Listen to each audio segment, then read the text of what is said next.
సరి అయిన ప్రశ్నకు తప్పుడు సమాధానమే మతం అంటాడు మార్క్స్. సరి అయిన ప్రశ్నకు తప్పుడు సమాధానమే మతం. నీ ప్రశ్న ఎప్పుడు సరిగ్గానే ఉంటుంది. పగలెట్టొస్తుంది, సూర్యుడు అనే దేవుడు బయటికి రాబట్టి తప్పుడు సమాధానం. వర్షం ఎందుకు వస్తుంది?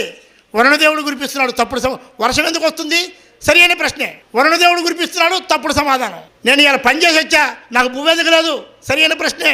నీ బియ్యం మీద, నీ గింజల మీద దేవుడు నీ పేరు రాయలేదురా, తప్పుడు సమాధానం. నేను చెప్తున్నాను, ప్రజానీకంలో ఎట్టి పరిస్థితుల్లో తిరుగుబాటు రాకుండా అడ్డుకుంటుందే మతం. దోపిడీ వర్గాల చేతిలో గొప్ప సాధనం మతం. మతమే లేకపోతే దోపిడీని ఎప్పుడో ప్రజలు గుర్తిస్తారు.